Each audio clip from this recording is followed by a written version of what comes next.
and the three princesses were there, Cinderella, Sleeping Beauty, and Snow White. And we're watching these three princesses, little girls, they bring them up, they get their picture taken with the princess, and then they shuttle off. And so we're watching the princesses as they pick these little girls and they whisper something to them. The little girls turn around and smile and flash. And so we're watching these line of mothers and daughters go through the princesses. And my wife said, they don't blink. And I said, excuse me? She says, the princesses don't blink. So I started watching, and sure as shooting, the princesses don't blink. At least when they turn the little girl around and they grab their dress and they do this princess hand pose, and the little girl is right here and the camera flashes, and the princesses are taught to not blink. Whenever there's a camera on them, they're taught to not blink. And because my wife pointed out those little girls were dressed in princess dresses that they bought in the gift shop. Those princess dresses go for $160 a piece. The average cost of going to Disney these days is about 10 grand for a family of four. So you've spent 10 grand plus $160, and some of these little girls have actually gone to a Disney hairdressing studio where their hair was made up to look like Cinderella, et cetera, et cetera. So you get home, you spend $11,000, $12,000, and Cinderella is blinking? Not, right? Well, so I thought, you know, that's an amazing attention to detail in the customer. And so we want to talk about that for a second, because the question is, how many classes have you successfully gone through? Well, there's 12 grades. High school, there's what, 5, 7 periods? College, there's how many classes? So you've sat through in your life business meetings, classes. Successfully, you've sat through hundreds of classes, right? Successfully. Or you wouldn't be here now. So the question is, how many teachers did you have in your life who were significant? That really made an impact in your life?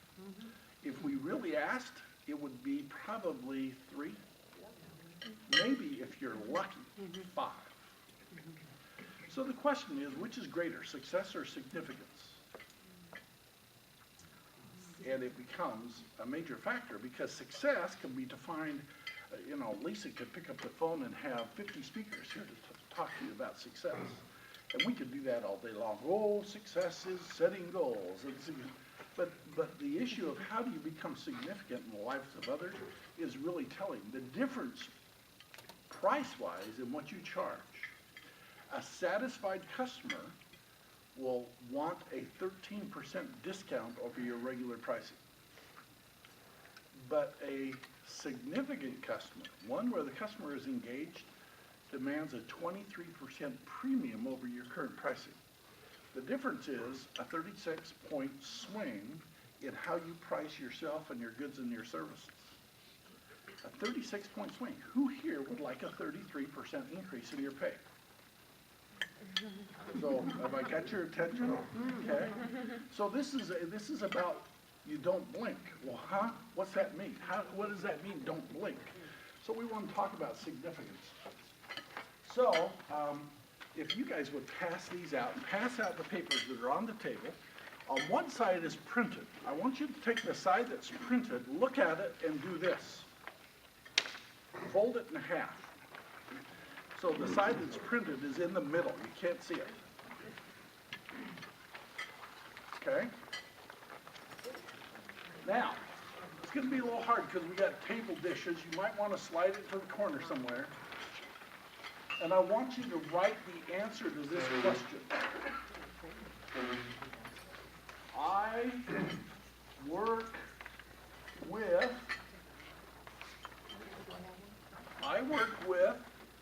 and fill in the blank. Just write it on this paper. Write it on that paper. I want you to write down the answer to this. I work with a Yuri plant. Oh, cool.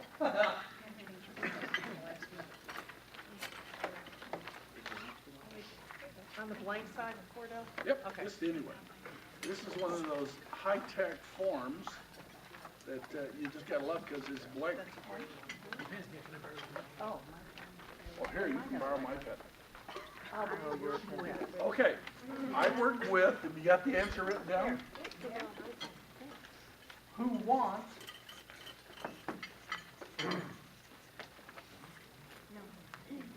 then fill in the blank. I worked with, I'm sorry? I got the first one, did you see a second one? Yeah, I work with, who's your customers? Who want, and then write what they want, what your customers want. Are we filling in the blanks as we go? Yep.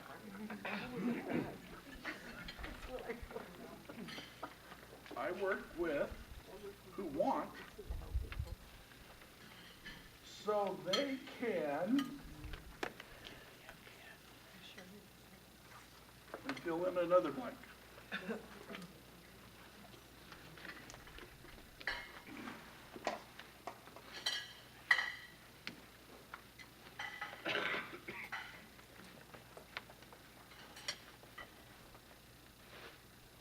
I work with people, human beings, who want more health so they can enjoy the richness of life. I work with corporations who want to drive up employee morale so they can lower their cost of doing business. I work with, Bob, who do you work with? I work with people who are frustrated and want to find a way to ease their life. Okay, so shorten that down, it's gotta be about 2 or 3 words. I work with people who want Happiness. so they can, Enjoy life. there you go. Now, why do I tell you this? Find another blank piece of paper, a blank spot on that paper, and do this work. This is way off subject, but after our introductions, I thought it would be worthwhile. Find a place on a piece of paper and draw something that looks like this. Enough that you can put words in those 3 columns. I have till what time? 5:02? 5 o'clock. Okay, you got it? First column, I want you to write right here, what makes you qualified to do what you do? What makes you qualified to do what you do? Well, I have 30 years of doing this. I have my degree. I am a certified seance provider. I am, what makes you qualified to do what you do? I've been in the banking industry for this many years. I've sold 40,000 cars to individuals. I have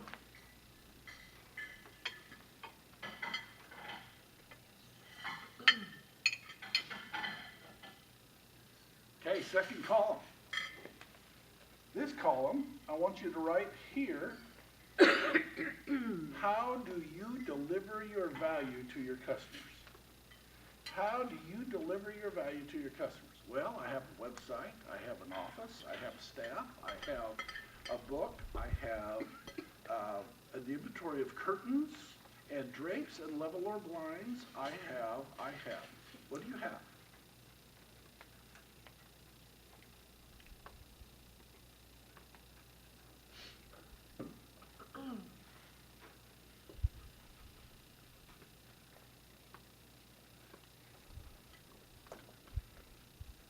Okay, third column, last column. What results do your customers get because of columns 1 and 2? What results do your customers get because of your columns 1 and 2?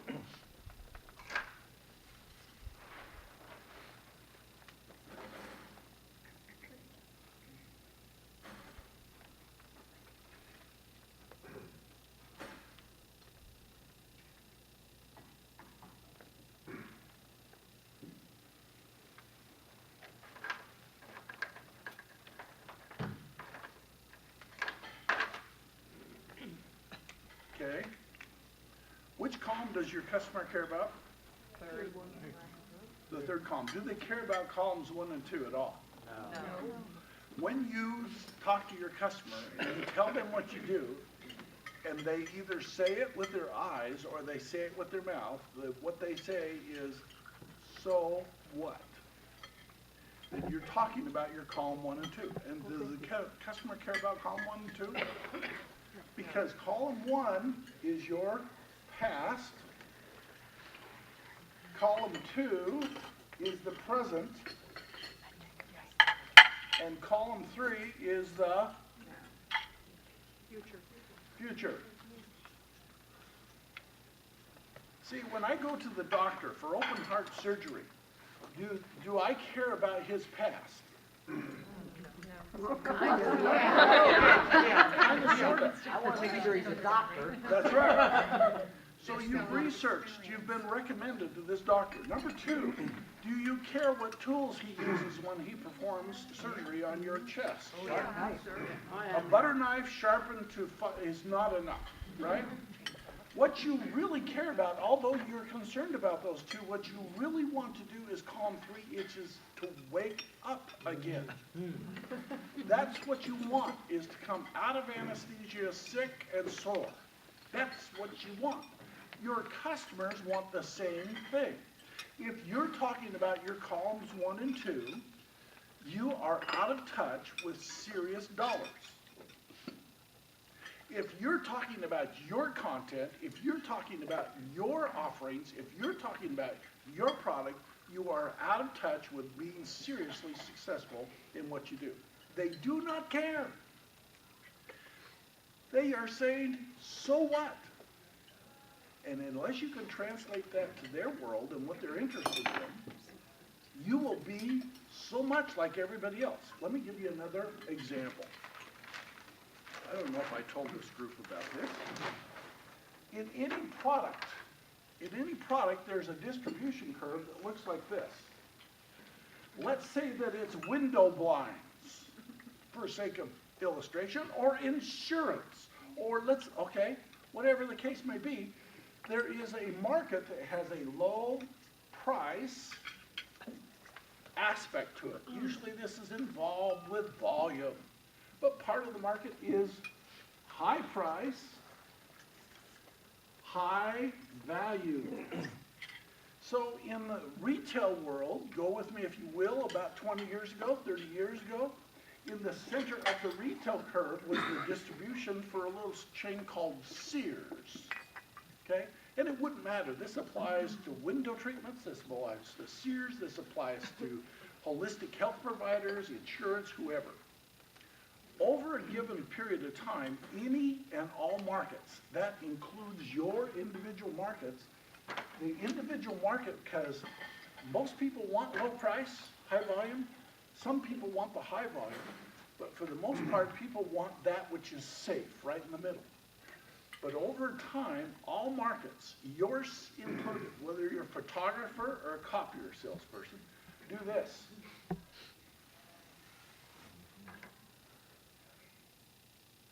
And the customers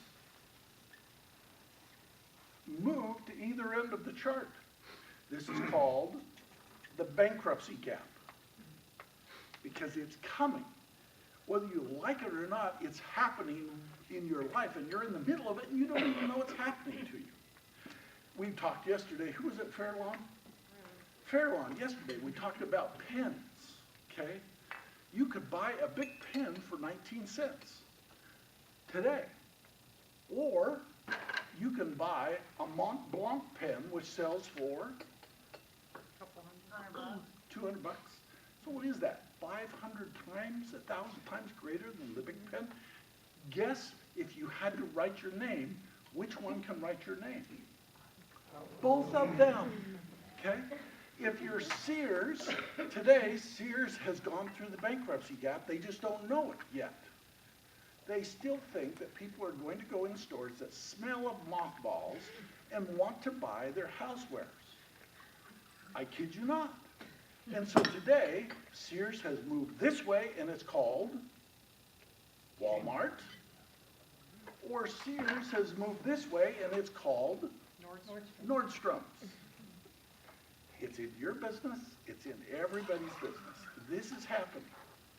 And how that looks is like a tree, okay? It looks like a tree because if I say the tree is cars, well, the tree comes up and the branches bifurcate. You have cars and you have trucks.